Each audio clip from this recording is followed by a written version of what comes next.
కూటమి ప్రభుత్వం మీద ప్రజలకి నమ్మకం పోయింది. 1 సంవత్సరం కళ్ళు మూసుకున్నారు, ఇంకో 3 సంవత్సరాలు కళ్ళు మూసుకోండి, మనం అధికారంలోకి వస్తాం, ఈ వీళ్ళందరూ అంతు తేలుద్దామని చెప్పి జగన్మోహన్ రెడ్డి అయితే ఒక పిలిపిస్తున్నాడు. నిజంగానే కళ్ళు మూసుకుంటే 3 సంవత్సరాల్లో జగన్మోహన్ రెడ్డి వచ్చే అవకాశం ఉందంటారా? కళ్ళు మూసుకుంటే నైట్ కళ్ళు మూసుకుంటే తెల్లారి మేలుకుంటాడు ఆయన. 3 సంవత్సరాలు కాదు 6 సంవత్సరాలు ఉండి ఆయన జీవితం ఖండం అయిపోయింది. ఇంకా ఆయన ఎవరు నమ్ముతారండి? అసలు ఆయన జీవితం క్లోజ్ అయిపోయింది. 3 సంవత్సరాలు కాదు 30 సంవత్సరాలు ఉండగానే ఆయన బతుకున్న చేపు ఇంకా మూల కూర్చోవడం, ఆయన నమ్మే పరిస్థితి లేదు. రాష్ట్రాన్ని బెస్ట్ పట్టించాడు, అందరిని బెస్ట్ పట్టించాడు. 3 రాజధానులని బెస్ట్ పట్టించి జనం ఇప్పుడు కూడా కోలుకోలేని పని పరిస్థితి. ఇంక ఆయన ఎవరు నమ్ముతారు? ఎవరు నమ్మే పరిస్థితి లేదు. మూడు సంవత్సరాలు కాదు 30 సంవత్సరాలు ఉంటే ఆయన రాలేడు. ఆయన అమ్మడి తిరిగే వాళ్ళ పార్టీ వాళ్ళే నమ్మకం పోయి మొదలకుండా కూర్చున్నారు వాళ్ళు సైలెంట్గా. మరి ఎందుకని పదే అదే మాట చెబుతున్నాడు? నేను వస్తాను అనే మాట గట్టిగా చెబుతున్నాడు. అడిగి ఆయన వచ్చేది రోడ్ల అమ్మడి తిరగడు. మనం వచ్చి అడిగి వస్తాడు ఆయన. వెళ్తే మళ్ళీ లండన్ ఎప్పుడు వాళ్ళ కూతురు దగ్గరికి వెళ్ళిప్పుడు వెళ్తాడో తెలియదు. వచ్చిన ఎక్కడికి ముందు అసెంబ్లీకి రమ్మను, 3 ఏళ్ళ తర్వాత కాదు, ముందు అసెంబ్లీకి రమ్మను, కూర్చోమను, మాట్లాడమను. అసెంబ్లీకి రానివాడు ముందు జనాల్లోకి ఏమొస్తాడు? నీకు ఇచ్చింది దేనికి, గెలిపించింది దేనికి? అసెంబ్లీకి వచ్చి పోరాడమని, ప్రజల సమస్యలు పోరాడమంటే నువ్వు ఏడ ఇళ్లలో కూర్చొని కొనుక్కుంటే 3 ఏళ్ళకి తెల్లారిద్ది, 4 ఏళ్ళకి తెల్లారిద్ది అంటే నీకు తెల్లారుతూనే ఉంటుంది. నువ్వు కళ్ళు ముచ్చుకొని పకట కళ్ళగా అంటా ఉండి తెల్లారిపోతూ ఉంటుంది. అంతేగాని నువ్వే ఉపయోగం ఏం లేదు దీనివల్ల. సరే, ఇదంతా ఒకెత్తి అయితే కనుక మరి మరో పక్కన చూస్తే కనుక వరుస పెట్టి హాస్పిటల్లో జాయిన్ అవుతున్నారు. కొడాలి నానికేంటి గుండె జబ్బుతో హాస్పిటల్లో జాయిన్ అయ్యాడంట. అరెస్ట్ నుంచి తప్పించుకోవడానికా లేదంటే నిజంగానే గుండె జబ్బు వచ్చిందన్నాలా అంటారా? ఇప్పుడు బాగున్న మనిషిని ఎందుకు కోరుకుంటున్నాడు హాస్పిటల్కి వెళ్ళి? గుండె నొప్పి ఉంది, అది నొప్పి అని. నీకు జైలుకి పంపిస్తారని నీకు భయం వేస్తుంది. భయం వేసి నువ్వు హాస్పిటల్లో అది ఇది అని చెప్పి కోరుకు. బాగుండేవాడికి ఎందుకు కోరుకోవడం స్వామి? బాగుండ ఆరోగ్యంగా ఉండేవాడికి. నీకు నిజంగా వస్తే నువ్వు ఈ టెన్షన్లు దెబ్బకి నువ్వు అవుట్ బాల్. నువ్వు చేసిన అరాజకాలు నీకు గుర్తొస్తాయి. నువ్వు ఏడ పనుకున్నా, నువ్వు ఏడ జైల్లో ఉంటా, నువ్వు జైలుకు పోతావు. క్యారెంటీన్, నువ్వు హాస్పిటల్లో పనుకుని అడ్మిట్ అయినంత మాత్రం నిన్నే వదలరు, నీ తప్పులు ఏమో వదలరు. నిన్ను ఎటువైపు నువ్వు ఎట్లా అయినా నిన్ను జైలుకు పంపిస్తారు. నువ్వు చేసిన పనులు ఏం మామూలు ఉండేయండి. నువ్వు మాటలు అరాజకాలు సృష్టించావు. చంద్రబాబు నాయుడు గారిని కానీ, లోకేష్ గారిని కానీ, పవన్ కళ్యాణ్ గారిని ఎట్లా ఇష్టాచారంగా మాట్లాడావు. నువ్వు పరిపాలన చేసుకోరా బాబు అని చెప్పి నిన్ను గెలిపిస్తే నువ్వు ఏదో మంత్రి పదవి ఇస్తారని చెప్పి వాళ్ళు ఇష్టం వచ్చినట్టు మాట్లాడి చంద్రబాబు గారిని ఎంత మాట్లాడావు, ఎక్కడి నుంచి వచ్చావు, నువ్వు ఎట్లా మాట్లాడావు, అది ఇదని నువ్వు అన్న మాటలు మేము అంటే మటుకు మళ్ళీ పెద్ద ఆయన బాధపడతాడు.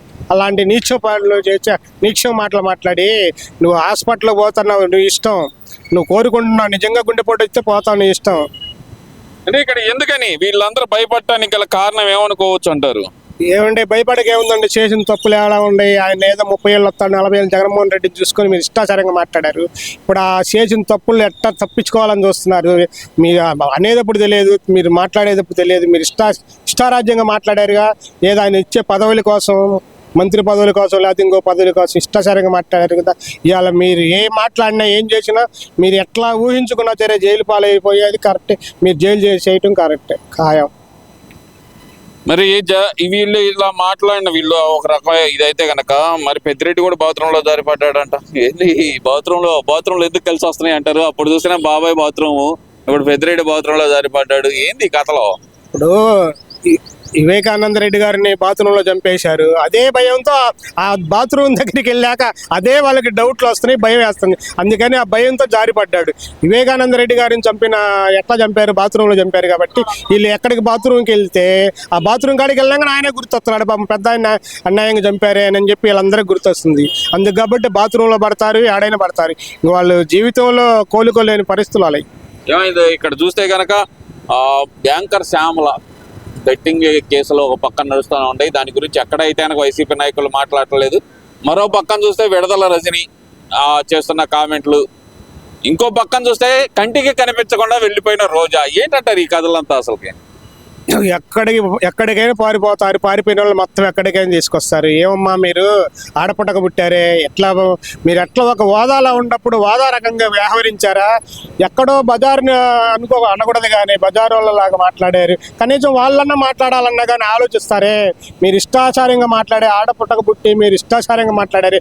ఒక సినిమాలు అంటే వాళ్ళని నటించమంటే నటిస్తారు, వాళ్ళు చేస్తారు. మీరు అట్లా ఇష్టాచారంగా మాట్లాడి మీరు ఆడికి వెళ్ళినా సరే మిమ్మల్ని వదలరు. ఆడవాళ్ళనే కూడా చోట మీరు తప్పులు చేశారు కాబట్టి మీరు ఆడికైనా పారిపోయినా సరే మొత్తాన్ని లాక్కొస్తారు.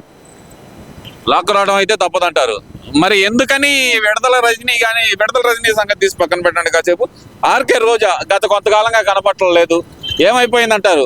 మరి ప్రతి మహిళల గురించి లేదంటే రాష్ట్రంలో ఉన్న శాంతి భద్రతల గురించి మాట్లాడే R A Shyamala alias anchor Shyamala, మరి ఆమె మీద వచ్చిన కేసు గురించి ఎందుకని మాట్లాడలేదు అంటారు?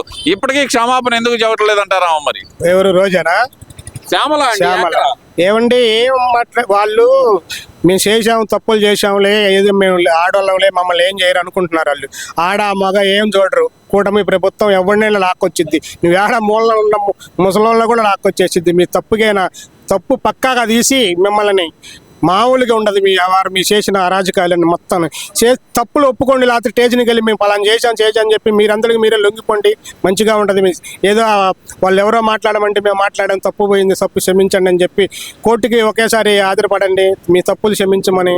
అంతకంటే మేమేం చేయలేదులే, మేము లేడీస్ అని చెప్తే లేడీస్ కాదు, ఎవరినైనా మూల ఉండోళ్ళు కూడా మొత్తం లాక్కొస్తారు. మీరు ఆడున్నా తప్పించుకునే పరిస్థితి లేదు. శ్యామల నువ్వు అవగాహన లేని దానివి కాదు, చదువుకున్న దానివి 3 దానివి కాదు. ఎవడో చెప్తే మీరు మాట్లాడటమేంది? నువ్వే నీ కడుపును పుట్టిన పిల్లలు అంటోళ్ళు కాదు, అవతల వాళ్ళు ఇష్టాచారంగా మాట్లాడితే మీరు ఏ రోజన్నా విమర్శించేటప్పుడు మన ఇంట్లో భార్య, మన ఇంట్లో పిల్లలు ఉండారే, వాళ్ళు ఉండారని ఆలోచించుకుని ఇష్టాచారంగా ఆ రోజు ఏమిటి పోయింది ఇవన్నీ మీరు ఆలోచించవచ్చుగా, ఇష్టాచారంగా మాట్లాడే ముందు. ఇవన్నీ ఒక లెక్క అయితే గనక ఏంది మద్యం స్కామ్ ఎక్కడ దాకా వెళ్ళేది అంటారు? ఈ మద్యం స్కామ్ గురించి మాట్లాడగలరా ఏమన్నా? మద్యం క్యామ్లో మొత్తం ఇరుక్కుంటారండి. మద్యం మరీ పోను పోయలేదు, ఓన్లీ క్యాష్ ఇష్టాచారంగా దోసుకున్నారు. డబ్బులన్నీ స్కామ్ మొత్తం. ఇప్పుడు ఎంపీ కృష్ణదేవరాయలు మొత్తం డైరెక్ట్గా వెళ్ళి అంశా దగ్గర పెట్టాడు. మొత్తం ఒక్కొక్కరిని మొత్తం తీసుకొచ్చి వాళ్ళు చేసిన అరాజకాలు మొత్తం లాగుతారు. ఎవరిని వదలరండి, అసలు చేసిన పాపాలన్నీ బయటకు లాగుతారు. అది మామూలు స్కామ్ కాదు చేసింది. అదే ఇక్కడ ఇంకో విషయం కూడా కనుక తీసుకుంటే గనక మరి కేంద్రం దగ్గర దాకా వెళ్ళింది కదా, కేంద్రం ఎక్కడైనా చర్యలు తీసుకునిద్దంటారా? ఇప్పుడు ఏసీబీ మాత్రమే వచ్చిందంటారా? సిబిఐ కూడా రంగంలోకి దిగిద్దంటారా? సిబిఐ రంగంలోకి దిగితే జగన్మోహన్ రెడ్డి పరిస్థితి ఏందంటారు? సిబిఐ తిరుగుద్ది, ఇంకెవరు మొత్తం దిగుతారండి. మొత్తం దిగితే వీళ్ళు మట్టుకు వాళ్ళ పాపాలన్నీ బయటికి లాగేదాకా ఎవరు ఊరుకోరు. కార్యకర్తలు కానీ, పార్టీ నాయకులు కానీ, చంద్రబాబు నాయుడు గారు, పవన్ కళ్యాణ్ గారు, నరేంద్ర మోడీ కానీ మొత్తం ఎవరు ఊరుకున్నా సరే ప్రజల మట్టుకు వాళ్ళని ఒప్పుకోరు, ఊరుకోరు. వాళ్ళు తీసుకొచ్చి వాళ్ళ అరాజక చేసిన మామూలు స్కామ్ కాదు అన్ని బయటకు తీసి. అందుకే ఇక్కడ లాభం లేదని చెప్పి డైరెక్ట్గా ఎంపీ గారు కృష్ణదేవరాయలు అమిత్ షా దగ్గరే పెట్టాడు. మొత్తం లాగుతారు. మొన్నటిదాకంటే మీరు ఏదో లంచాలు ఇచ్చి వాళ్ళకి వెళ్ళకని చెప్పి ఆపుకుంటూ వచ్చారు. ఇంకా ఆగే పరిస్థితి లేదు. మొత్తాన్ని తీసుకొచ్చి మొత్తం గుల్లగుల్ల చేస్తారు. మీ ఇష్టం.